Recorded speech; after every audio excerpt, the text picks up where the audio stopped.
Hola chiquillos, ¿cómo están? Hemos vuelto después de la semana del 18. Vamos a seguir con el módulo lectivo.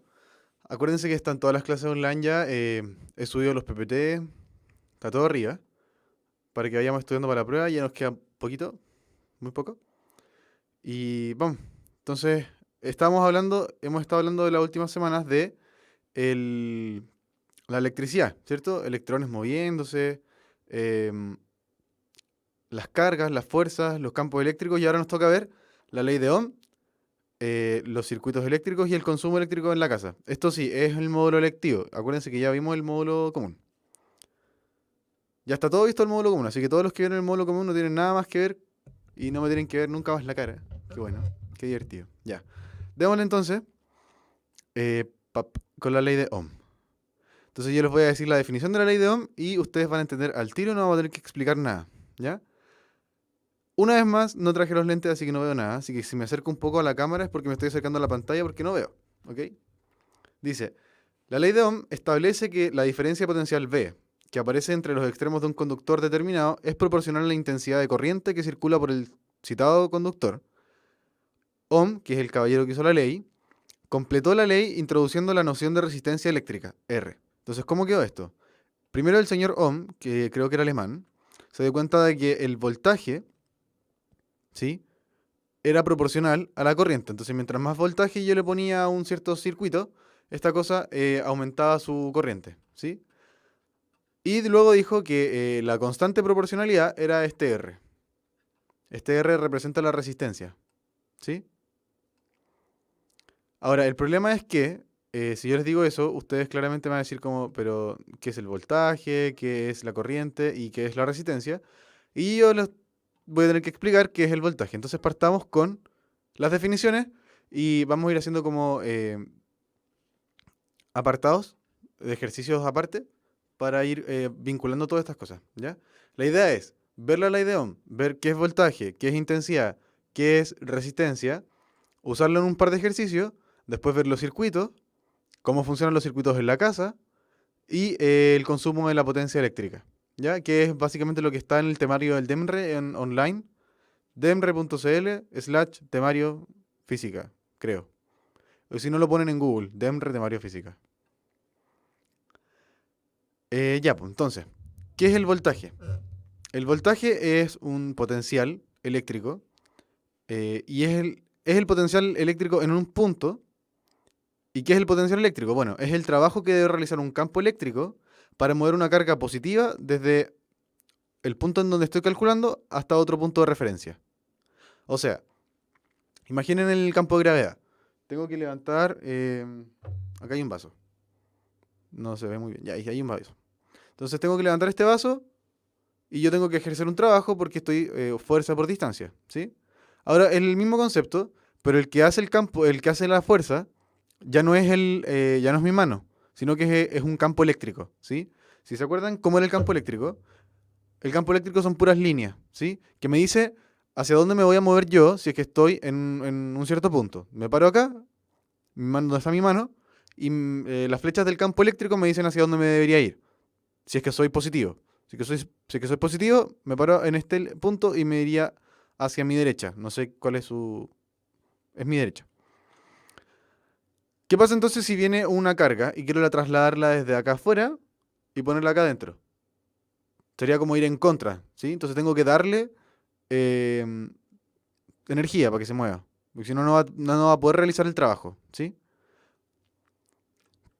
Lo muevo y ese, ese movimiento hipotético, porque en general uno no mueve la partícula, sino que solamente calcula cuánto energía se necesita para calcular, esa energía se llama potencial eléctrico o voltaje. Y en realidad es energía por unidad de carga. Entonces aquí tenemos que el voltaje es cuánto trabajo tengo que hacer para mover una carga. Entonces por eso es trabajo o energía, ¿sí? Partido en carga, ¿sí? Y eso es voltaje. Otra forma de medir el voltaje es usando esta fórmula que está acá, y que es la fórmula un poco más física y eh, más puntual, ¿sí? No tan general, porque la de arriba nos habla de la energía en su manera general y de la carga del aparato que estoy moviendo, de la molécula que estoy moviendo.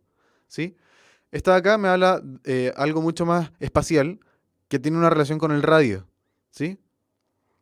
Entonces, aquí arriba es el trabajo dividido en la carga que moví y acá abajo es el campo generado por la carga. ¿Sí? Entonces hay dos conceptos distintos. Una carga que genera un campo, que genera estas líneas azules, que estaría acá abajo, y una carga que se mueve, ¿sí? Que sería esta carga roja. ¿Ya? Entonces, si muevo la carga roja, uso un trabajo y el voltaje sería el trabajo que usé dividido en la carga roja. Si en cambio estoy haciéndolo hipotéticamente y voy a calcular el voltaje en este punto, si es que acá hay una carga que generando este campo, uso la fórmula que está acá. Esa. Ese voltaje va a ser entonces el valor de la carga que genera estas líneas de campo por la constante K dividido en el radio. Y el radio es la distancia entre la carga y el punto en donde quiero medir mi voltaje. Veamos las unidades para que estén un poco más conscientes de lo que estamos haciendo. Si se acuerdan, la constante K era Newton por metro cuadrado partido en Coulomb cuadrado. La carga tiene unidades de Coulomb y el radio tiene unidades de metro, ¿sí? Entonces se van los metros, se van los coulombs y nos queda Newton por metro partido en Coulomb. ¿Qué es Newton por metro? Energía o trabajo, que es lo mismo. Entonces al final nos queda que el voltaje es energía por unidad de carga. Entonces acuérdense, igual es un poco difícil como si viene tu hermano chico y te pregunta, pero Tomás, ¿qué es el voltaje? Y uno no le puede decir qué es la energía por la unidad de carga, pero sí le puede explicar que cuando uno mueve una carga dentro de un campo eléctrico, le pueden hacer la analogía, no sé, con la lluvia. em, yo muevo esta carga, muevo esta pelota por la lluvia y la lluvia hace que se moje, ¿sí? Como se moja, hay una cierta energía involucrada, ¿sí? Como que mientras más lo muevo, más se va a mojar, ¿sí?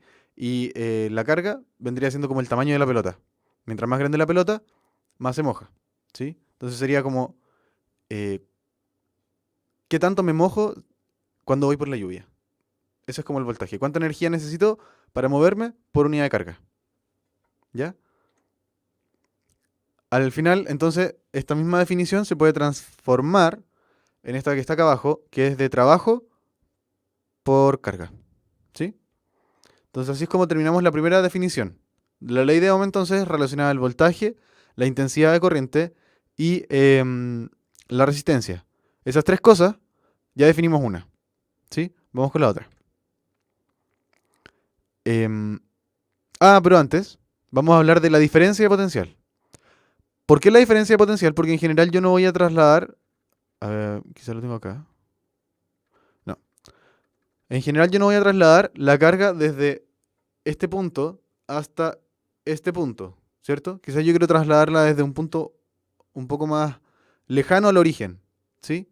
No siempre desde cero, ¿sí? Entonces voy a tener una diferencia de potencial. Yo de aquí hasta acá voy a tener que usar cierta cantidad de energía y no toda la energía que es desde allá hasta la mitad del camino, ¿sí? Entonces, como yo quiero solo la diferencia de potencial y no solo el potencial, voy a tener que calcular dos potenciales. Voy a calcular un potencial A y se lo voy a restar un potencial B, ¿sí? De eso se trata la diferencia de potencial. Y se los dice la palabra, o sea, si yo les digo diferencia de precio, ustedes tienen que restar los precios. Si les digo diferencia de potencial, ustedes van a tener que restar los potenciales. ¿Y cómo se calcula el potencial? Bueno, ya vimos dos fórmulas. Entonces, vamos a hacer esta. La diferencia de potencial no es más que la resta de dos potenciales en un cierto punto, ¿sí? Ahora el ejercicio dice, determina el valor del potencial eléctrico en un punto ubicado a 10 centímetros de una carga puntual de 12 nanocoulombs. Entonces la carga son 12 por 10 a la 9 coulombs. Ese factor nano es 10 a la menos 9, ¿sí? Como estoy silente no vi el menos. 12 por 10 a la menos 9. Y tenemos ahí la carga, ¿sí? Hay una carga que genera un campo eléctrico. Ahí está el campo eléctrico, ¿sí? y quiero calcular cuál es el voltaje, cuál es el potencial a 10 centímetros. Entonces calculo 10 centímetros y uso esa fórmula que está ahí, que el voltaje es K por Q sobre R. ¿Sí? Después reemplazo los datos, entonces me queda la constante K que vale 9 por 10 a la 9, newton metro cuadrado, coulomb cuadrado. Pongo la carga, que es 12 por 10 a la menos 9, y 0.1 metros, que son 10 centímetros. Y me queda eso que está ahí, que son 10.8 volts. Entonces, en este punto hay 10.8 volts. ¿Sí? ¿Qué pasa si ahora quiero calcular la diferencia, determine la diferencia potencial entre un punto que está ubicado a 10 centímetros de la carga puntual y otro que está a 20 centímetros de la misma? Entonces, hay uno que está ahí y hay otro que está acá. Y si se fijan, yo estoy hablando de puntos en el espacio, no estoy hablando de poner una carga en este punto. ¿Sí? Yo solamente estoy viendo cuánto vale el potencial en ese punto. ¿Sí? Cuánta energía por unidad de carga hay en este punto. Y en este punto, y los voy a restar. De hecho, lo voy a hacer al tiro. La diferencia potencial sería la delta de potencial. Y sería el que está en los 20 centímetros, el potencial de 20 centímetros menos el potencial de 10 centímetros. El potencial en los 20 centímetros es de 5.4 y la diferencia potencial es de 5.4. Y eso es todo. ¿Ya? En, para mover entonces de el punto de 10 centímetros al punto de 20 centímetros se usan 5.4 volts por unidad de carga. O sea, perdón, joules por unidad de carga. Eso debería ser joules. ¿Sí? Porque es energía. Habiendo entendido más o menos qué es el voltaje, o sea, es una especie de... es un potencial, o sea, es qué tanto me atrae la partícula o cuánto me va a costar moverme al final, ¿sí? Vamos a hablar de los distintos tipos de voltajes que existen, ¿sí? Que es un poco más importante para la prueba, ¿ya? Si no entendieron lo que era el voltaje con la fórmula que hicimos recién, no es tan terrible, la pueden revisar después. Pero esto sí es necesario que lo entiendan en la primera porque de todas formas es un poco más fácil. El voltaje continuo representa lo que dice. O sea, es un voltaje que no cambia en el tiempo. ¿Sí? Voltaje continuo, entonces vamos a tener en los ejes del voltaje y estamos midiendo voltaje en el tiempo. ¿Sí? Y me queda una línea constante.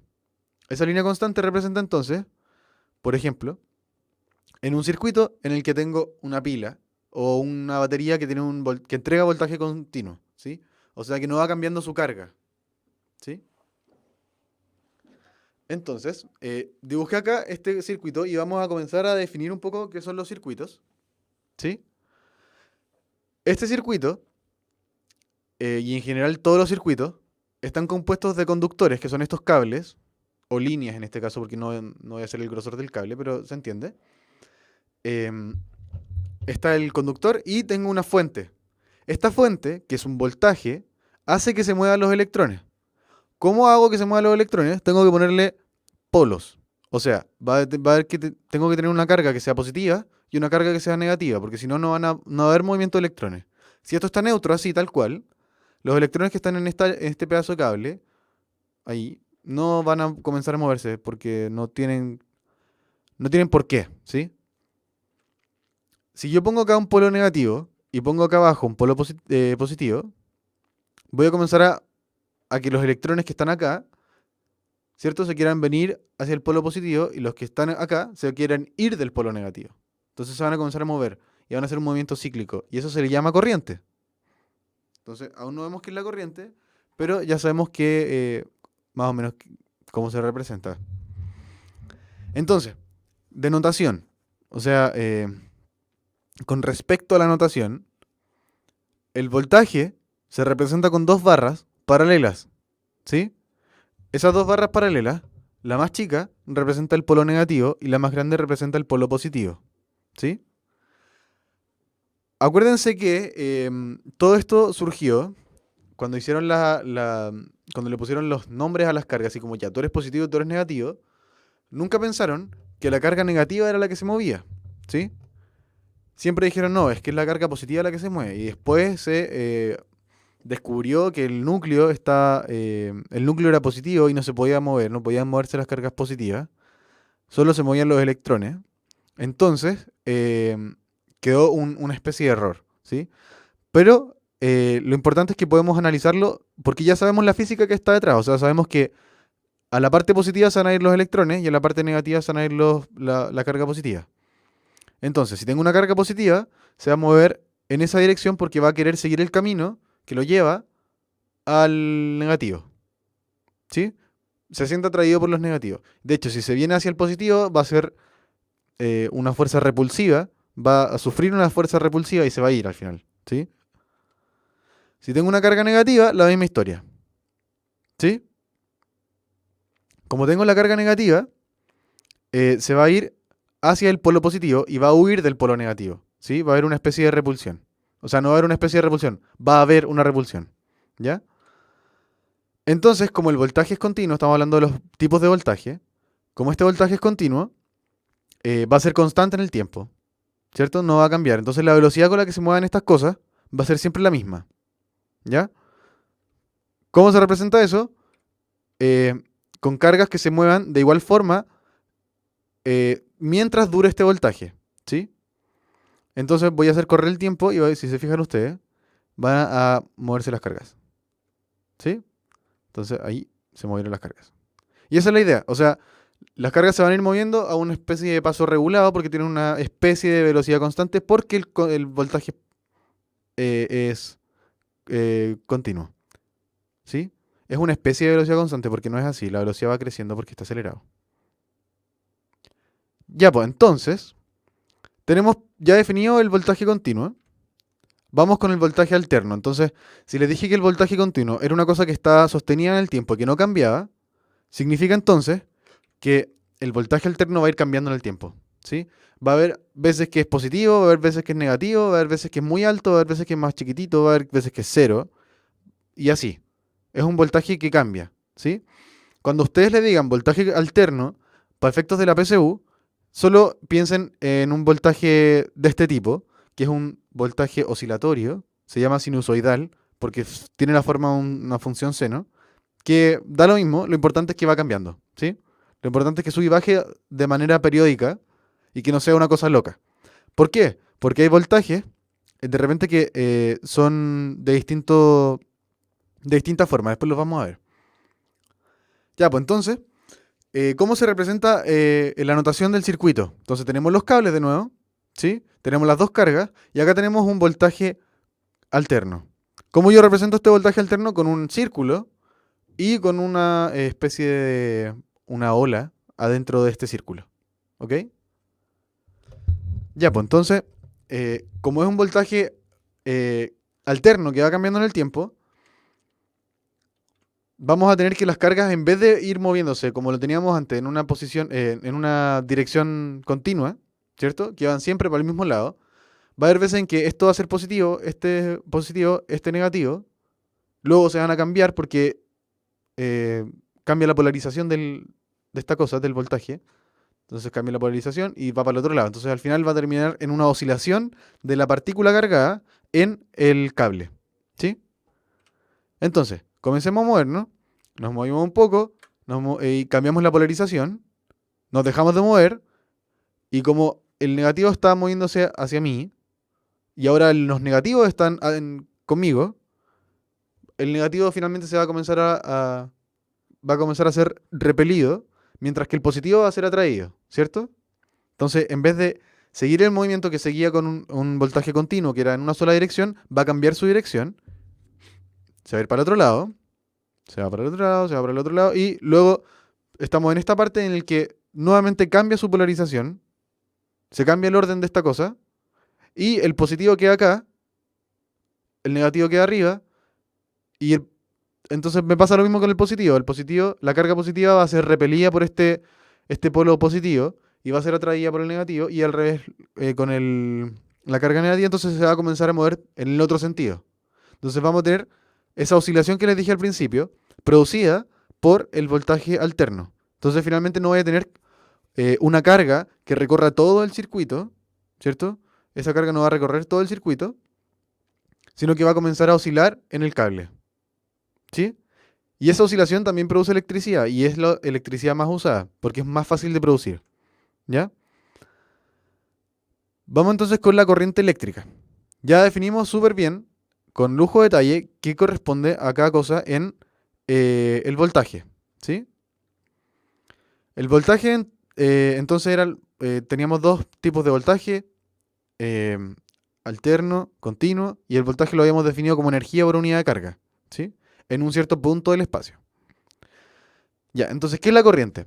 La corriente eléctrica o intensidad, que le podemos poner una I, es el flujo de cargas eh, por unidad de tiempo. Entonces son cuántas cargas tengo pasando por segundo, en este caso, o por minuto, o por hora, ¿sí? Este movimiento se produce dentro del material y la unidad de medida es el ampere, ¿sí? Y el ampere se representa como carga, coulomb por segundo. Entonces lo vamos a ver ahora. Definimos entonces la intensidad I, o corriente, como la cantidad de carga que pasa en un cierto tiempo, ¿sí?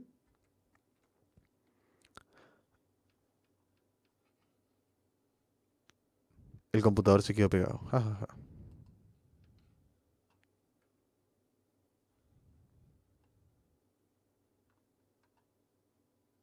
Ahí sí, anduvo. Ja, ja. Ya, entonces, estamos viendo las unidades. Como dijimos que era carga por unidad de tiempo, la carga tiene unidades de coulombs, ¿cierto? Ahí están los coulombs.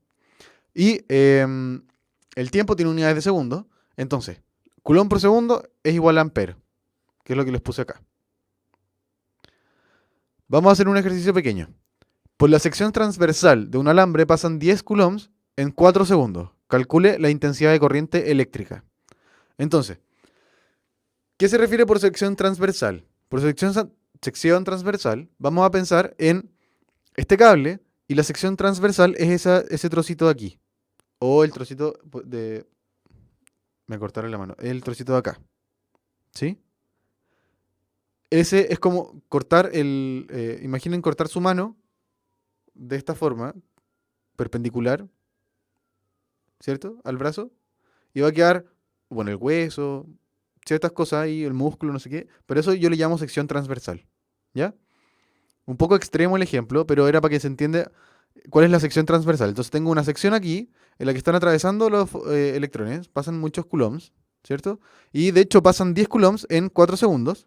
Entonces yo pongo aquí 10 coulombs, los divido en los 4 segundos y me da que hay 2,5 amperes, ¿sí? Y esa es la corriente al final que pasa por ese cable, por ese conductor. Hagamos otro. La intensidad de corriente que atraviesa un conductor es de 5 amperes. Calcule la carga que pasa por su sección transversal en 2 segundos. ¿Sí? Es más o menos la misma historia.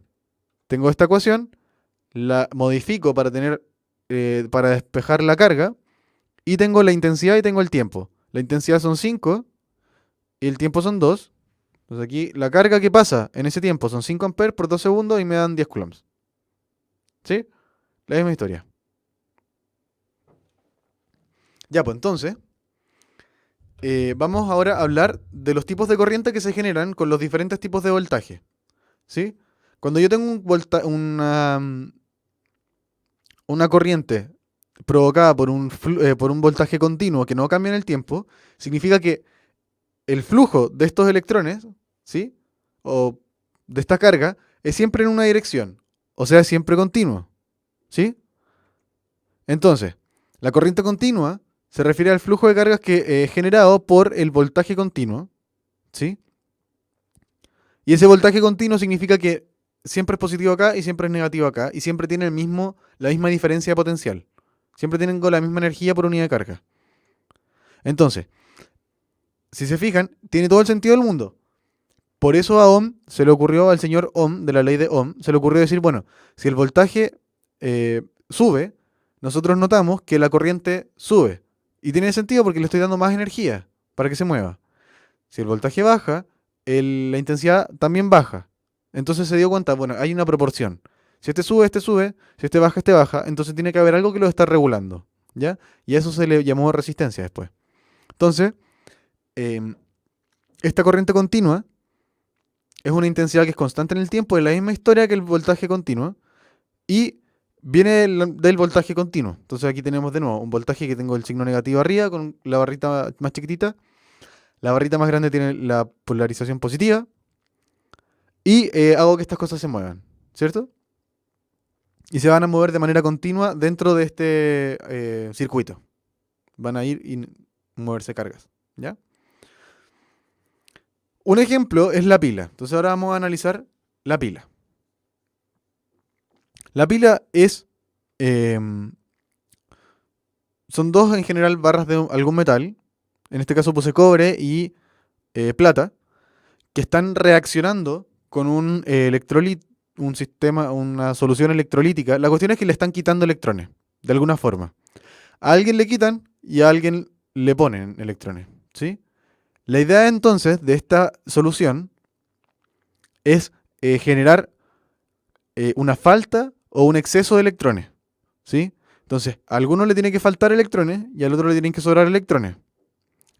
Y si después los conecto por un cable, ese cable va a hacer que puedan moverse los electrones, ¿sí? Porque si no voy a tener acá muchos electrones, va a quedar muy negativo este frasco va a quedar muy positivo y no se van a poder mover los electrones. La única forma que se muevan es que yo les conecte este cablecito que está acá, ¿ya? Entonces, em, y esta cosa que está acá azul es para regular la reacción, para que no sea todo de un viaje. Entonces, en estos vasos de precipitado se ponen estas soluciones y se producen electrones en la reacción. Los electrones pueden o añadirse al cobre o añadirse a la solución, ¿sí? En este caso, el cobre sobran los electrones. Entonces, todos los electrones que se generan acá los absorbe el cobre. Y en la plata, todos los electrones que se generan en esta reacción se van de la plata y quedan en esta cosa que está acá, en esta solución, ¿ya? Entonces, si yo los conecto, va a quedar este polo negativo, porque va a tener un exceso, y este polo va a quedar positivo. Y así es como se genera la pila. Hay varios tipos de pila. Está la de cobre, plata, la de zinc, no sé qué más tiene el zinc. Em, Hay unas pilas que son recargables que tienen otro sistema, pero la base de la batería es esta, ¿sí? Y el, cuando se acabe esta reacción al final, no va a haber más voltaje, no va a haber más carga. Si se fijan, el voltaje es generado porque hay reacción, hay un exceso de electrones y aquí hay una falta de electrones. Entonces, el voltaje se genera por eso mismo. ¿Qué pasa si se acaba la reacción? Se acaba la reacción, esta cosa queda neutra. Si esto queda neutro, esto que también da lo mismo, no se moverían los electrones, porque no hay electrones que mover, ¿sí? Se queda neutro, no hay electrones que mover, se acaba la electricidad. Y eso es lo que pasa con las pilas, no sé si lo han notado, que de repente con el uso se van desgastando el material que llevan dentro y por lo tanto el, eh, funciona peor el juguete, el control remoto no pesca, etcétera, etcétera. ¿Sí? Entonces, al conectar los materiales se produce un flujo de cargas, que es lo que le dije recién. Pongo el cable y tengo un flujo de carga. Y ese flujo es producido por el voltaje que generan las diferencias entre las dos cargas. Este negativo, este positivo, por lo tanto se mueven las cargas del negativo al positivo. Ya, pues. Así es como se genera la pila. Y la pila genera este voltaje que es continuo, ¿sí? Y todo depende del material, ¿ya? Cuando se acaba el voltaje, esto debería caer rápidamente a cero, que es lo que les voy a mostrar ahora. Entonces tengo un voltaje que es continuo en el tiempo, hasta que imagínense acá, se acaba, se acaba todo, se acaba la reacción, se acaba el material y cae rápidamente a cero. Idealmente, debiese ser esta caída tal como las muestro acá, así como muy rápida, pero en general las pilas van perdiendo como poco a poco su voltaje, entonces cada vez se hacen menos efectivas y van perdiendo un poco su voltaje, un poco su voltaje. No es como que siempre estén dando el mismo voltaje y luego caen, sino que están dando un cierto, parten con el voltaje que tienen que dar, pero una vez que ya lo estás usando, esto cae, cae, cae, cae. Y cada vez da menos energía, ¿sí? De eso se trata la pila, ¿ya? Y este es el caso ideal en el que seguro que les pueden preguntar en la prueba, ¿ya? Vamos ahora con la corriente alterna, ¿sí? Se denomina corriente alterna a la corriente eléctrica que es producida por el voltaje alterno, o sea que va a ir cambiando en el tiempo, ¿sí? Y lo importante es que varíe de forma cíclica, y eso es lo que les decía antes. Tenemos este tipo de voltaje, que es el que ustedes se tienen que imaginar cuando hablen de corriente alterna. Es un voltaje que sube, baja, sube, baja, sube, baja de manera periódica, ¿sí? ¿A qué me refiero con periodo? Que esa distancia siempre es la misma entre las dos crestas, que tienen una cierta frecuencia, etcétera, etcétera. Hay otros tipos de voltaje, por ejemplo este que es triangular, que también es alterno, pero no... De repente no puede ser tan periódico, hay otros que son cuadrados, ¿sí? Hay muchos tipos de voltaje que yo puedo generar con un modulador. Pero el que tenemos que pensar nosotros es el que les puse acá. Este voltaje genera una corriente alterna y es la corriente más usada en los hogares y en las industrias. ¿Por qué? Piensen antes en la generación del voltaje continuo. Necesito mucho... em, necesito una pila muy grande para generar un voltaje muy grande, ¿sí? Y es difícil tener reacciones químicas que sean tan perdurables en el tiempo, ¿sí? Entonces, no es conveniente usar pilas, por ejemplo, para alimentar un refrigerador, porque el refrigerador consume mucho y la pila no dura tanto, ¿sí? Piensen, por ejemplo, los autos usan batería y las baterías de los autos son enormes. Tienen muchas celdas, cada celda tiene sus baterías y no sé qué. Y así es como se genera la energía para el auto. Y cuando se acaba la batería del auto, muere el auto. Hay que recargar la batería, comprar otra. Y nada, eso, que es importante em, este tipo de corriente, este tipo de voltaje, porque es el que al final ha generado todo este avance industrial. Históricamente es muy relevante. O sea, si no hubiese existido el señor, creo que fue Maxwell o Faraday, el que descubrió esto. Si no hubiese existido, esos caballeros no estaría yo aquí en el internet. Seguro que estaría trabajando el campo todavía. ¿Ya? Entonces dice, estas cosas se producen hoy en día en las centrales eólicas, las hidroeléctricas, las termoeléctricas y las nucleares. Ya es por decir algo. O sea, es la energía básicamente que nosotros consumimos a diario. ¿Ya? Vamos a hablar ahora de la resistencia. Y la resistencia entonces va a ser ese coeficiente que les dije al principio, que relaciona la intensidad con el voltaje. Y, y nos indica qué tan efectivo es un material para conducir la corriente o aplicar, hacer energía la corriente, o sea, el voltaje. Entonces dijimos que el voltaje era proporcional a la corriente, ¿cierto? Y dijimos también que Ohm, el señor Ohm, puso en esa proporcionalidad al, a la resistencia. Entonces, ¿qué pasa si yo tengo lo que les dije recién? Tengo este circuito, es una corriente continua, un voltaje continuo. ¿Qué pasa si aumento la polaridad, la cantidad de voltaje que hay acá? Acuérdense que el voltaje es la diferencia entre estas dos plaquitas. Si esta placa tiene mucha carga positiva y esta carga tiene mucha carga negativa, voy a generar que la partícula se mueva mucho más rápido. ¿Sí? Pero ¿de qué depende entonces la intensidad de este movimiento? ¿Sí? En este caso, de la corriente.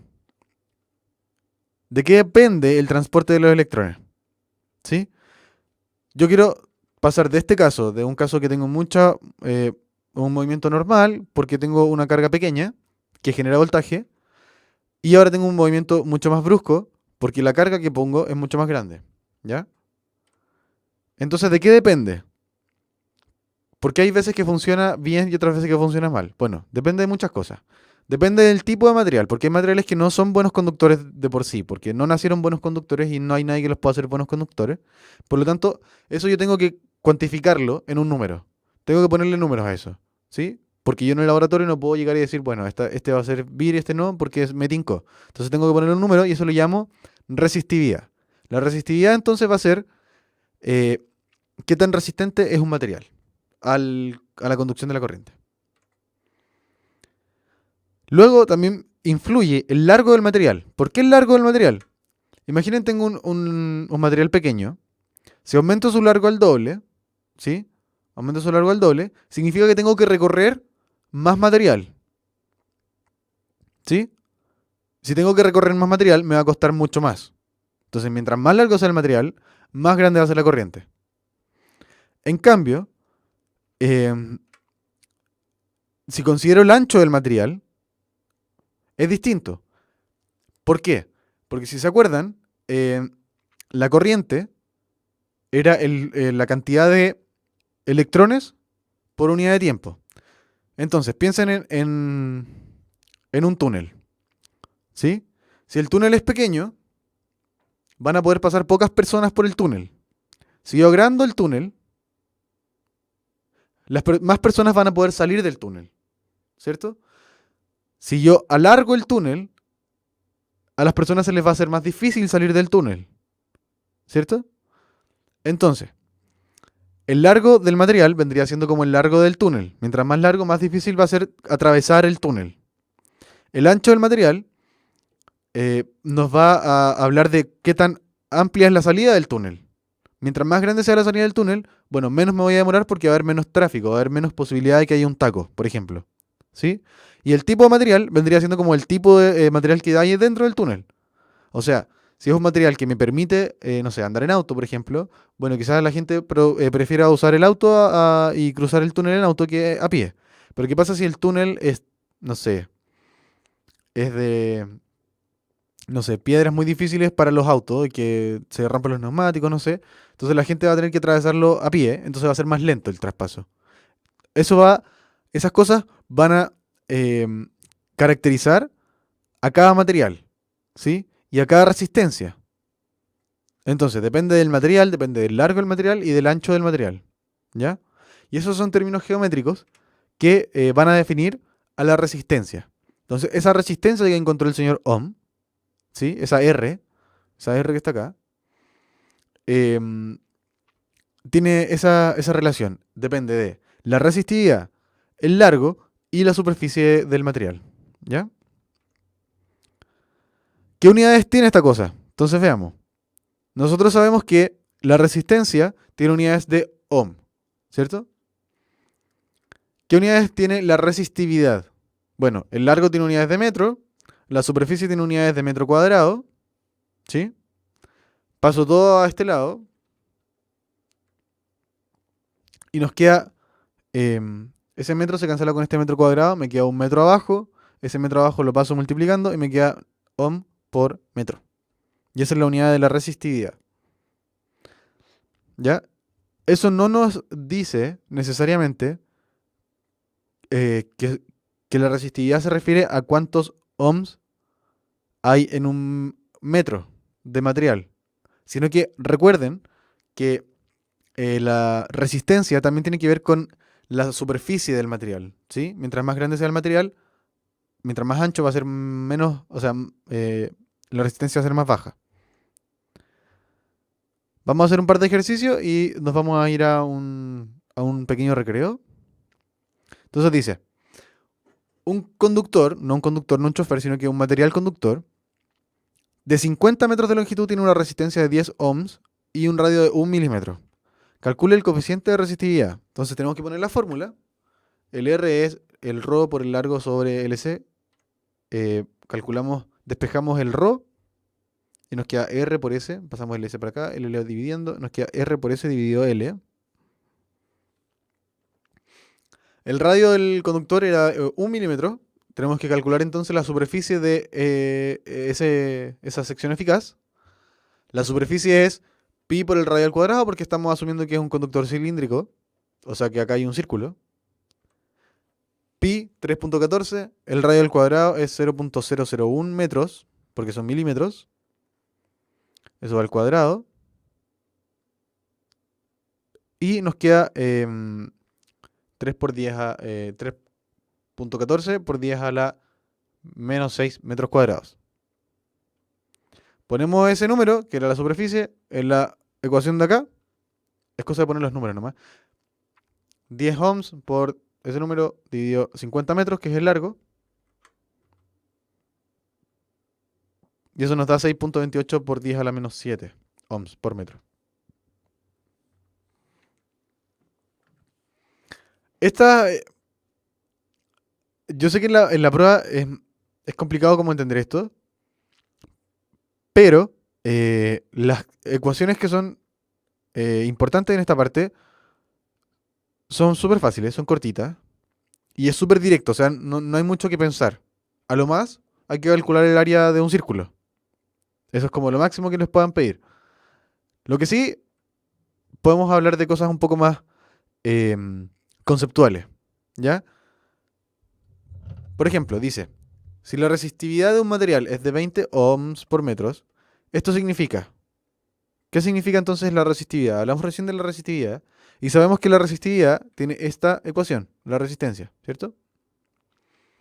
Como la resistencia tiene esa ecuación, la resistividad tiene esa otra ecuación. Entonces tenemos que siempre eh, no solamente guiarnos por las unidades que tenga eso arriba, que sería ohm por metro. Entonces uno diría, bueno, son la cantidad de ohms en un metro de material.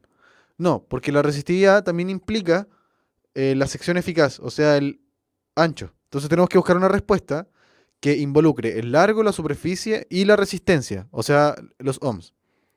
Buscamos, aquí dice, por cada metro largo la resistencia del material es 20 ohms. No. Por cada ohm tiene un metro largo. No. Por 20 ohms, metro, me falta la superficie. Ahí no hay nadie que ponga superficie. 10 metros de largo, largo, resistencia, me falta la superficie. Y la última. Un conductor de un metro cuadrado de sección y de un metro de largo tiene 20 ohms de resistencia. Eso es lo correcto. Porque nos está mezclando todos los términos que involucran a la resistividad. ¿Ya? Y por eso nosotros escogemos la E. Ya, entonces, antes de irnos a recreo, les iba a contar que hay un concurso de emprendimiento, ¿sí? Lo están haciendo la gente de Puntaje Nacional. Es súper choro. Y se llama Aprendo, Emprendo. Es para ustedes los que están en el colegio. Y el concepto es el siguiente. Si tienes un sueño o una idea o algún proyecto, te invitamos a participar en aprendoemprendo.cl. Es una página súper chora, para que se metan. Aprendoemprendo.cl. Un concurso de emprendimiento, ¿ya? Los finalistas van a venir a Santiago, van a compartir con toda la gente y todos los profesores de Chile que clasifican finalmente a la final, y entre todos ellos van a participar por un viaje a Silicon Valley en Estados Unidos. Silicon Valley es el lugar en donde nació, no sé, ahora tiene Google una sede allá. En realidad todas las empresas importantes tienen una sede en Silicon Valley. Hay mucha gente súper importante allá que tiene muchas ganas de hacer cosas nuevas. Silicon Valley es el lugar donde la gente va a hacer cosas nuevas, ¿sí? Nacen muchas cosas todo el tiempo. Hay una red de gente que está involucrada en hacer cosas innovadoras. Y no solamente es de todo tipo, o sea, desde el internet hasta el medio ambiente, eh, pasando por la música, pasando por las acciones sociales, por un montón de cosas diferentes, por medicina, por, no sé, lo que se les ocurra. De repente hay gente que, no sé, se dedica a hacer prótesis y que ha ido a Silicon Valley. Bueno, en fin. La cosa es que tienen una oportunidad súper chora. Tómenla. ¿Cómo? ¿Cómo se hace? Métanse a la página aprendoemprendo.cl. Armen un equipo de 2 alumnos, a lo más. 2 alumnos y necesitan que un profe de su colegio los guíe. O sea, que los vaya como asesorando. Ustedes, entonces, háblale a un amigo, oye, metamos en esta cuestión. Van a hablarle a un profe que sea motivado. Le dicen, ya, profe, tenemos tal idea, estas son las bases del concurso. Si ganamos, nos vamos a Santiago. Y si es que ganamos de Santiago, esa final en Santiago, nos vamos a ir a Estados Unidos viajando todos felices a Silicon Valley. Entonces, arman su equipo, se meten en la página emprendo.cl, suben sus ideas o el proyecto entero, dependiendo de lo que hayan pensado con sus amigos, y vean unos tutoriales que están en la página, ¿ya? Esos tutoriales les van a aprender a mejorar y a llevar a cabo estas ideas, ¿ya? Finalmente tienen que hacer unas pruebas, unos test.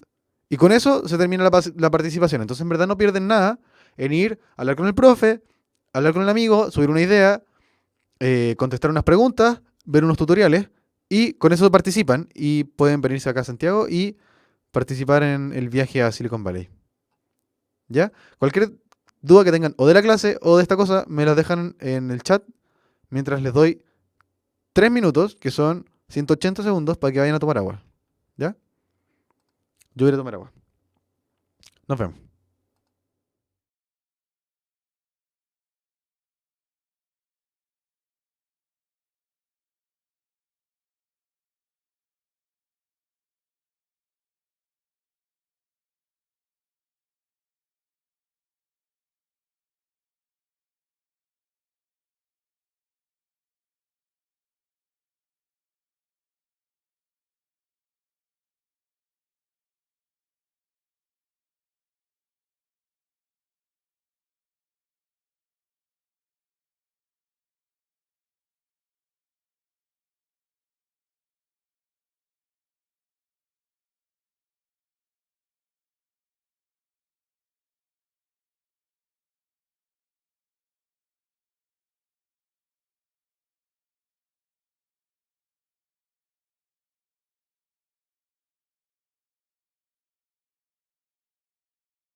Ya, volvimos. ¿Estamos, no? Ya, maravilloso. Entonces, estamos hablando de la ley de Ohm. ¿Sí? La ley de Ohm, ¿qué nos dice? Que el voltaje es igual a I por R. Eso es toda la ley de Ohm. Eso es todo lo que tienen que saber. ¿Ya? ¿Qué más hay que saber? La gráfica de la ley de Ohm. Si yo grafico voltaje en función de la corriente, mientras más corriente tengo, más voltaje tengo. ¿Sí? ¿Y qué representa esta pendiente? la resistencia. ¿Sí? ¿Qué pasa si tengo resistencias más grandes? Voy a tener pendientes más inclinadas. ¿Sí? O sea, eso significa que mientras más voltaje tengo, la corriente va a ser, no va a ser más alta. Ya no tiene por qué ser más alta. Si la resistencia es baja, o sea, deja pasar mucha más fácil la corriente, significa que a poquito voltaje tengo mucha corriente. ¿Sí? En este caso, la corriente 2 es mayor, o sea, la resistencia 2 es más grande que la resistencia sin nada y la resistencia 3 es la más chiquitita, o sea, es la que deja pasar más esta cosa, la energía.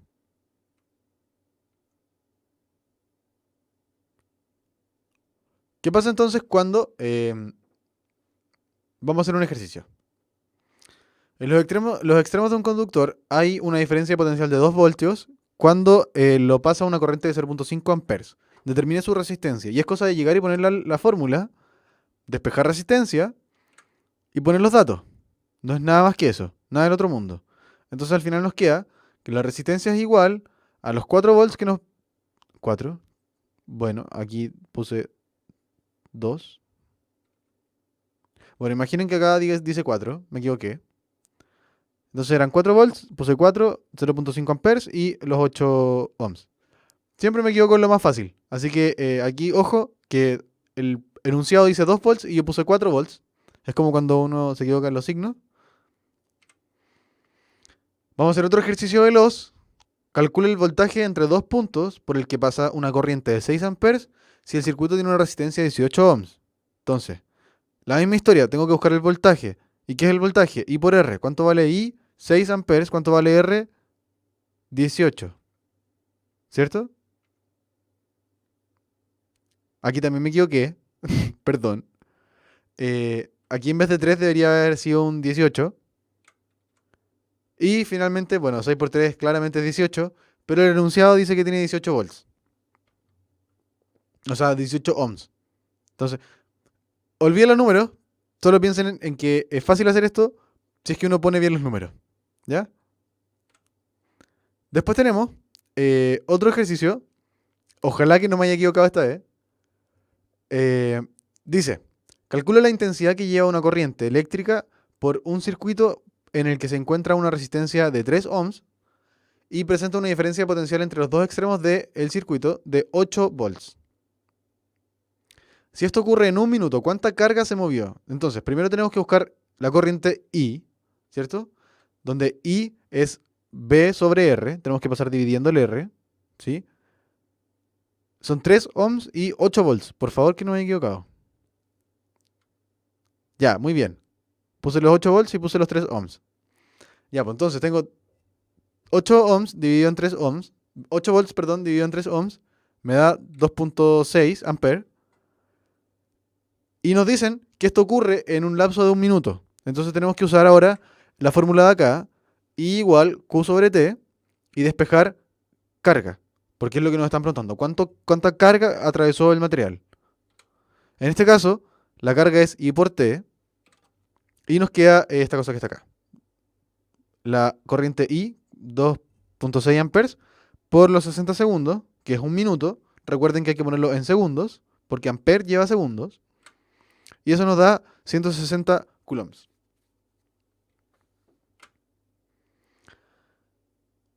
Entonces la ley de Ohm modela esta situación, en la que yo tengo un circuito con un voltaje, una resistencia que está allá muy lejos, bueno, allá lejos, y tengo una corriente que está atravesando en esta dirección porque se supone que la corriente es positiva. ¿Ya? Entonces, teniendo dos de los tres componentes, nosotros podemos obtener la tercera con la ley de Ohm. Eso es todo lo que hizo el caballero Ohm.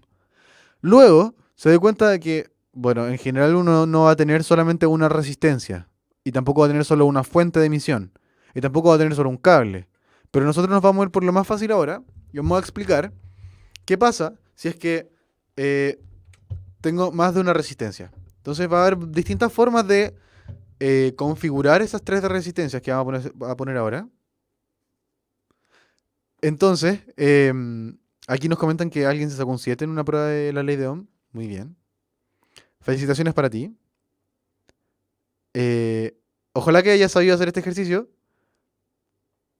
y que no te hayas equivocado como yo en poner los números. Ya, pues entonces, ¿qué pasa cuando hay más resistencia?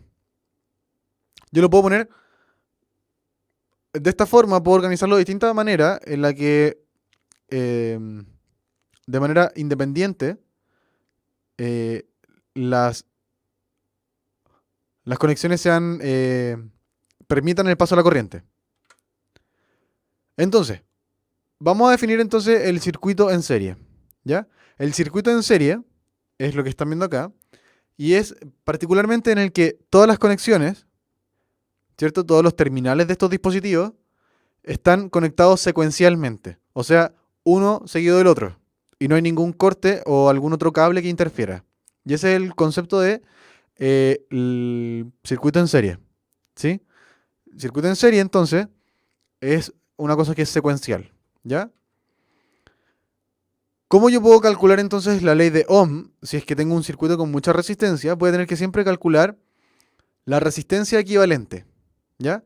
La resistencia equivalente corresponde a, en este caso, la resistencia eh, que abarca todas las otras resistencias como si fuese solo una. ¿Qué pasa si yo junto esas tres resistencias en una sola y le llamo a esa resistencia equivalente? Porque es lo que equivale a tener tres resistencias de tal tamaño. ¿Ya? Entonces, cuando las resistencias están en serie, o sea, es una detrás de otra, esta cosa se suma tal cual si fueran números. Entonces la resistencia equivalente, la resistencia total, va a ser igual a la suma de las resistencias. Así como resistencia 1 más resistencia 2 más resistencia 3, etcétera, etcétera. ¿Sí? Vamos a hacer un ejemplo, así como un poco veloz. Dice, ¿cuál es el voltaje de este circuito si la intensidad de corriente es de 5 amperes y las resistencias cumplen que 0.4 ohms es igual a la resistencia 1, es igual a 2 veces la resistencia 2 y es igual a la resistencia 3 partido en 2? Entonces tenemos que primero calcular la resistencia de cada uno. Ya sabemos que la resistencia 1 es esto que está acá, ¿cierto? Luego tenemos que la resistencia 2 es 0.4 es igual a 2 veces la resistencia 2. 0.4 es igual a 2 veces la resistencia 2. Despejamos la resistencia 2 y nos queda, tenemos que dividir el 2, pasamos dividiendo, y nos queda que la resistencia 2 es de 0.2 ohms. Y la resistencia 3, la misma historia. 0.4 es igual a R3 dividido 2. 0.4 ohms, R3 dividido 2. Y eso lo tenemos acá como 0.8 ohms. ¿Por qué? Porque pasamos el 2 multiplicando. 4 por 2 son 8, ahí está el 8. ¿Cómo calculamos la resistencia equivalente? Entonces, de un circuito en serie, tenemos la resistencia acá y calculamos la resistencia equivalente que corresponde a la suma de las resistencias. 1 más 2 más 3. Si sumamos 0,2 con 0,8 nos da 1 y 1 más 0.4 nos da 1.4. ¿Y qué son? Ohms. Entonces vamos a tener que la resistencia total o la resistencia equivalente son 1.4 ohms. ¿Ya? Con esa resistencia, ¿sí? Podemos calcular la ley de Ohm. O sea, ahora nos pueden preguntar cuál es el voltaje de este circuito si la corriente es de 5 amperes. Bueno, hago la ley de Ohm. ¿Cuál es el voltaje si es que tengo 5 amperes y tengo una resistencia de 1.4? Multiplico y nos da que el voltaje es de 7 volts. Para esa configuración y para que pasen 5 amperes por esa configuración, necesito un voltaje de 7 volts. ¿Ok? Eso nos está diciendo esta ecuación. ¿Qué pasa cuando escojo otra configuración? Entonces vamos a pensar en la configuración en paralelo, que es la otra típica configuración. La tercera sería la mixta, o sea, mezclar estas dos cosas, que no lo vamos a hacer. Entonces, en este circuito en paralelo, esta conexión, ¿en qué consiste el circuito en paralelo? Consiste en que la conexión entre los dispositivos, la entrada coincide igual que la salida. ¿A qué me refiero con eso? Tengo un circuito en el que tengo dos dispositivos conectados y la entrada a ese circuito es la misma que en los dos dispositivos y la salida también es la misma en los dos dispositivos. Entonces, estos dos dispositivos están conectados en paralelo. ¿Ya? ¿Por qué? Porque los cables comparten, ¿sí?, las terminales de salida y entrada. ¿Ya? Cuando tengo esta configuración, entonces, voy a tener otra forma de distribución de energía. ¿Por qué? Porque va a llegar la corriente, va a ir en este sentido, llega la corriente acá y va a haber una corriente que se tiene que ir por un cable y la otra corriente que se va a tener que ir por el otro cable. Va a llegar acá. Esta corriente tiene que de nuevo dividirse. Una se va para esta ampolleta y la otra se va a la ampolleta que está más allá. Recorro, doy la vuelta. Llego acá y se junta con esta corriente que viene de acá. Luego se junta con la corriente que viene de acá y finalmente todo lo que sale es igual a todo lo que entra. Y se cumple la conservación de carga. ¿Ya? Pero, si se fijan antes, teníamos el circuito en serie, que está acá, y aquí no hay ninguna división de la corriente. Yo voy con la corriente por acá y no tengo que en ningún caso de moverme de un cable a otro porque finalmente es el mismo cable siempre. ¿Sí? Entonces, vamos a tener estas tres resistencias. ¿Sí? Vamos a tener las tres resistencias. ¿Y cómo se calcula la resistencia equivalente a un circuito paralelo? Bueno, se suman de la siguiente forma. Es lo mismo que el anterior, solo que todas las resistencias van a estar con su inverso multiplicativo. O sea, va a ser 1 sobre la resistencia total, va a ser igual a 1 sobre la resistencia 1 más 1 sobre la resistencia 2, etcétera, etcétera. Entonces siempre tengo que sumar 1 sobre esto y al final tengo que darlo vuelta. Vamos a hacer el ejemplo. Vamos a hacer el mismo ejemplo que hicimos la vez pasada, solamente que el sistema va a estar en paralelo. ¿Ya? Entonces, tengo que calcular el voltaje para una intensidad de 5 amperes y una resistencia tal cual teníamos antes. 0.4 va a ser la resistencia 1, 0.4 va a ser 2 veces la resistencia 2 y 0.4 va a ser la resistencia 3 partido en 2. Entonces, primero, lo mismo que hicimos la vez pasada, vamos a calcular cuánto vale la resistencia 1, cuánto vale la resistencia 2 y cuánto vale la resistencia 3. La resistencia 2 dijimos que era 2 veces 0.4, entonces pasamos el 2 dividiendo, nos queda 0.2 y lo mismo con la resistencia 3 y nos daba 0.8. Ya lo hicimos una vez. Tienen acá el desarrollo, si es que lo están viendo en YouTube, le ponen pausa y lo miran y es la misma historia que hicimos recién. Entonces, ¿cuál es la resistencia equivalente? ¿Cómo calculábamos la resistencia equivalente? Tenemos las tres resistencias y tenemos que hacerlo como 1 sobre la resistencia total es igual a 1 sobre la resistencia 1 más 1 sobre la resistencia 2 más 1 sobre la resistencia 3. ¿Ya? Voy a llamar R a la resistencia porque es muy largo resistencia. Entonces 1 sobre R total, 1 sobre R1 más 1 sobre R2 más 1 sobre R3. Sumamos. ¿Cómo se suman las fracciones? Bueno, eso lo aprendimos en Kinder y deberíamos saber cómo sumar fracciones. En este caso yo amplifiqué el coeficiente de abajo, el denominador, lo puse todo en 0.8. Para llegar a 0.8 multipliqué por 2 multipliqué por 4 la que tiene 0.2 y este lo multipliqué por 1. Como tiene el mismo denominador ahora, lo puedo sumar todo. 2 más 4 más 1 es 7. Entonces me queda que 1 sobre RT es igual a 7 partido en 0.8 ohms. ¿Ya? Lo doy vuelta, porque yo no quiero saber cuánto es 1 sobre RT, yo quiero saber cuánto es RT. ¿Sí? Y la resistencia total entonces va a ser esta cosa dada vuelta, 0.8 dividido en 7, y 0.8 dividido en 7 es 0.11 ohms. ¿Ya? Así es como calculamos la resistencia total para una configuración que está en paralelo. ¿Ya? Ahora, habíamos hablado que en el circuito en serie teníamos una resistencia de 7, de 1.4, ¿cierto? Ahora tenemos una resistencia más chica, de 0.11. Vamos a usar de nuevo la ley de Ohm para saber cuánto voltaje necesito. Y calculamos el voltaje.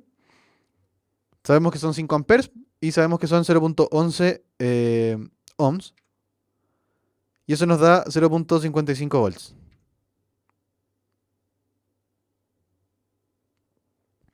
Ya, pues entonces para esta resistencia, para la misma resistencia, si yo las ordeno en paralelo o en serie, voy a tener distintos voltajes. ¿Sí? Uno va a tener un voltaje de 7 volts y el otro va a ser de 0.55 volts. ¿Sí? Entonces, para la misma configuración de... para la misma cantidad de resistencia, para la misma resistencia, es más conveniente usar un circuito paralelo, porque usa menos energía, ¿sí? Consume menos energía finalmente, ¿ya? Ahora, en la casa, esto también sale en el temario de EMRE, eh, la instalación eléctrica domiciliaria, componentes y funciones. ¿Qué componentes? Bueno, partamos eh, con los circuitos que están en la casa. En la casa los circuitos están en paralelo, ¿sí? ¿Por qué? Primero, en el circuito en serie, si una resistencia falla, el sistema completo se cae. Mira, tengo acá la intensidad, la corriente está en esta dirección, hace esto. Pero si este falla, va a llegar la corriente acá y va a morir. No puede seguir pasando, no puede atravesar esa corriente que está mala, esa resistencia que está mala. Por lo tanto, el sistema se cae y hay un cortocircuito. ¿Por qué se corta el circuito? En cambio, si tengo aquí en paralelo, aquí en paralelo, si una resistencia falla, bueno, tengo tres caminos más para usar. Entonces, finalmente, si una resistencia falla, no se cae todo el sistema. Por eso es útil usar en paralelo. ¿Por qué más? El voltaje en el circuito en serie va cayendo mientras yo voy usando el camino. Esto porque la corriente es la misma en todo el circuito. Entonces, voy usando en serie. Voy acá, tengo, no sé, 9 volts. 9 volts, paso por esta corriente, usa mi energía y me quedo con menos volts. Paso por la otra resistencia, usa mi energía, me quedo con menos volts y al final me quedo con 0 volts. ¿Sí? Entonces, finalmente un aparato que funcione con cierto voltaje no va a estar siempre necesariamente con el mismo voltaje que necesita para usarse. Entonces es complicado saber dónde poner la resistencia que necesita cierto voltaje para poder funcionar. Tercero, em, en el circuito en paralelo, aquí está mal escrito, dice, debería decir paralelo. El circuito en paralelo, si una cosa se cae, si una cosa falla, solamente fallan las cosas que están conectadas en serie con el que está en paralelo con él. ¿A qué me refiero? Si en ese circuito muere una de esas resistencias, solamente van a morir las resistencias que están en serie con esa resistencia. En este caso, si muere esta resistencia de acá, en este caso solo moriría este cable entero. ¿Sí? Muere todo ese cable entero, pero el cable de al lado, el cable 2 y el cable 3 quedan libres y pueden seguir continuando em, el flujo de corriente. Y finalmente, el voltaje en un circuito en paralelo es el mismo para todas las fuentes. ¿Sí? Eso es importante saberlo, que por eso toda nuestra red domiciliaria tiene 220 volts, porque a nosotros nos dan 220 volts y lo repartimos de forma en circuito paralelo, el cual hace que todos los elementos de la casa tengan la misma cantidad de voltaje. Vamos a hablar ahora de otro componente que es el interruptor. El interruptor tiene este símbolo en los circuitos. Y tiene todo el sentido del mundo, porque lo único que hace el interruptor es juntar los cables para que la corriente pueda pasar. Eso es lo que hace el interruptor, hacer que el circuito funcione. ¿Ya? El enchufe, en cambio, lo que hace es conectarse a la red. O sea, yo tengo acá un enchufe, ese de ahí, ¿cierto? Que si yo sé que si me conecto voy a tener luz, ¿cierto? Entonces esos puertos están conectados a la red eléctrica, ¿cierto? Ahora, porque hay veces que tengo solo dos enchufes y hay veces que tengo a veces que tengo tres enchufes, tres como palitos, no sé cómo se llaman. Hay veces que tengo dos porque el tercero es la conexión a tierra. Entonces, si se fijan, la idea es cerrar el circuito. Entonces tengo que tener, por ejemplo, una ampolleta que se enchufa. Necesito tener dos porque hay uno que entra la corriente y hay otro que sale la corriente. ¿Cierto? Entra por un lado, pasa por la ampolleta y sale por el otro. El tercero es la conexión a tierra. Esa conexión a tierra evita que si es que se rompe el cable o algo así, evita que esa electricidad que se debería consumir pase a través de tu cuerpo y pase directamente a la tierra. ¿Sí? Cuando pasa eso, entonces de nuevo tenemos dos cables que conectan a la luz, al aparato que estamos enchufando, y un tercero, que es un cable de seguridad, que se conecta a tierra. ¿Sí?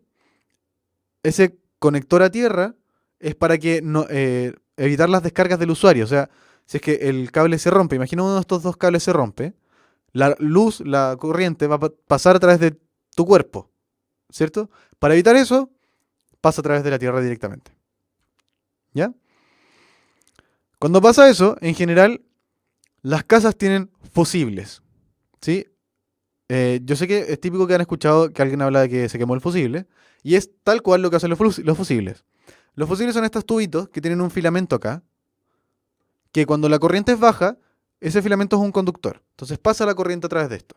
Cuando la corriente sube, los filamentos se comienzan a mover más rápido, más rápido, más rápido. Finalmente, esa rapidez se traduce en calor. Ese calor se traduce en que el fusible se funde. Y eso es lo que hace un fusible. El fusible regula la cantidad de corriente que está pasando a través de tu casa. O de alguna cosa, de algún objeto. ¿Sí? De algún cuerpo que se conecte a la luz, a la corriente. Entonces, estos fusibles tienen varias variedades. Están hechos para soportar distinta cantidad de corriente. De repente, si es que hay mucha corriente pasando por un secador de pelo, ponte tú, el fusible se quemaría y haría que el secador de pelo no se queme todo el secador de pelo, sino que solo se queme esta cosita, esta plaquita que es muy chiquitita, y es cosa de uno llegar y reemplazarla nomás. ¿Sí? Ese arreglo es mucho más barato que tener que cambiar todo, porque se quemó. Entonces esa es la idea del fusible, evitar que todo esto se queme, que toda tu casa eh, haga que se queme toda, no sé, la tele, el microondas, el hervidor, sino que solo se queme una herramienta, un material, un componente, eso es lo que estaba buscando, un componente, y se evita el- el- los gastos económicos que eh, conlleva que se queme todo. Y ese que se queme todo no significa que se incendie, ¿eh? Solamente significa que hay elementos, por ejemplo, en la, piensen, no sé, en las placas madres de los computadores que tienen chips. Si algún chip de la placa madre se muere, hay que cambiar toda la placa madre. Si algún chip de la televisión del LED, del plasma, se muere, hay que cambiar toda la tele. Entonces, para evitar eso y ese sobrecargo de energía, hay que poner fusibles en las casas. Y cuando se queman los fusibles, es cosa de llegar, cambiar el fusible y listo. Vamos a hablar entonces al final, vamos a terminar con esto, de la potencia eléctrica. ¿Ya? La potencia eléctrica es la relación de paso de energía de un flujo por unidad de tiempo. ¿Qué me refiero con eso? Es lo que vimos antes, energía por unidad de tiempo. ¿Qué unidades tiene? La potencia tiene unidades de joules por segundo, o sea, watts. Eso también antes lo habíamos visto en la potencia mecánica, que también es watts, pero lo habíamos visto como trabajo por unidad de tiempo. Pero acuérdense que el trabajo tiene las mismas unidades que la energía. Entonces, la potencia es cuánta energía uso en un cierto tiempo. ¿Sí? Y ahora hemos estado hablando del concepto de electricidad. Y en la electricidad, eh, uno tiene, en general le dicen, bueno, esta ampolleta consume 100 watts. Este computador consume 400 watts. Este refrigerador consume 1500 watts. Entonces ahora nosotros podemos calcular el consumo en nuestro hogar en base a eh, otros parámetros que no sean solo los watts. ¿Por qué? Porque vamos a definir la potencia eléctrica como esto que está acá. El voltaje por la intensidad de corriente. Fíjense en las unidades. Las unidades del voltaje es energía y carga abajo. El de la corriente es carga y segundos abajo, ¿cierto? Entonces se van las cargas y nos queda energía por unidad de tiempo, que es lo mismo que potencia. Entonces, ¿cómo calculamos el consumo en el hogar? Primero, tenemos que buscar la potencia de algún aparato, calcularla en base a esto, B por I, ¿sí? O buscarla en la etiqueta, pero si nos ponen en un ejercicio de la prueba, es B por I. Si no es F por I, puede ser que nos den la resistencia. Si nos dan la resistencia, nosotros podemos usar la ley de Ohm para reemplazar o el voltaje o la intensidad. Entonces, si reemplazamos en la intensidad es el voltaje partido en R, entonces nos queda voltaje al cuadrado partido en R, y si reemplazamos en el voltaje, nos queda I por R, o sea, I cuadrado por R. ¿Ya? Habiendo calculado cuánto es la potencia de algún elemento, buscamos cuántas horas está prendido ese aparato, ¿sí? Y eso nos va a dar la energía, ¿cierto? Porque energía es potencia por unidad de tiempo. Y en Chile se cobra por energía, no te cobran por la potencia. Ellos te dan energía eléctrica y tú la consumes. Entonces puedes calcular cuánta energía consume algún aparato que está conectado cierto tiempo en la red eléctrica y con eso puedes calcular em, el gasto, ¿sí? Y bueno, con eso al final uno puede estimar algunas cuentas. Lo hemos hecho un par de veces. Si quieren pueden ver em, la clase de potencia eléctrica, de potencia mecánica, energía, trabajo y potencia mecánica. Ahí hicimos un ejercicio muy parecido, ¿ya? Y con esto me despido. ¿Alguna duda? Pregunten. Vayan y participen en aprendoemprendo.cl. Aprovechen, chiquillos. Ya, bueno, entonces como no hay dudas, me despido. Que tengan un bonito fin de semana. Eh, Eso. Nos vemos la próxima semana. Que estén bien. Chao.